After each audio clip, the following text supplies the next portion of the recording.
திருப்போரூர் சட்டமன்ற தொகுதி நாவலூர் ஊராட்சியில் நடைபெற்ற உங்களுடன் ஸ்டாலின் முகாமில் பாலூட்டும் தாய்மார்களுக்கு ஊட்டச்சத்து பெட்டகம் வழங்கப்பட்டது.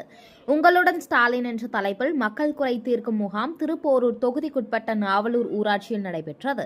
திருப்போரூர் தொகுதி நாவலூர் ஊராட்சி தலைவர் மகாலட்சுமி ராஜாராம் தலைமையில் நடைபெற்ற இந்த உங்களுடன் ஸ்டாலின் நிகழ்ச்சியில் மருத்துவம், சமூக நலன் மற்றும் மகளிர் உரிமை தொகை, மாற்றுத்திறனாளிகள் நலத்துறை, வீட்டு வசதி வாரியம், குடிநீர் வாரியம், கூட்டுறவு உணவு மற்றும் நுகர்வோர் பாதுகாப்புத்துறை, ஆதி திராவிடர் மற்றும் பழங்குடியினர் நலத்துறை, வருவாய் மற்றும் பேரிடர் மேலாண்மை துறை, காவல்துறை, இ-சேவை மையம் உள்ளிட்ட அனைத்து துறை சார்ந்த அதிகாரிகள் ஸ்டால் அமைத்து மக்கள் குறைகளை மனுவாக கொண்டு வரும் நிலையில் முடிந்தவரை முகாமில் அதற்கான தீர்வுகளை வழங்கி வருகின்றனர்.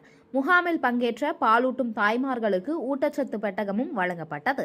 இதில் தலைமை பொதுக்குழு உறுப்பினர் அன்புச்செழியன், ஊராட்சி கழக செயலாளர் ராஜாராம், துணைத் தலைவர், வார்டு உறுப்பினர்கள், அரசு அதிகாரிகள், பொதுமக்கள் அனைவரும் கலந்து கொண்டனர்.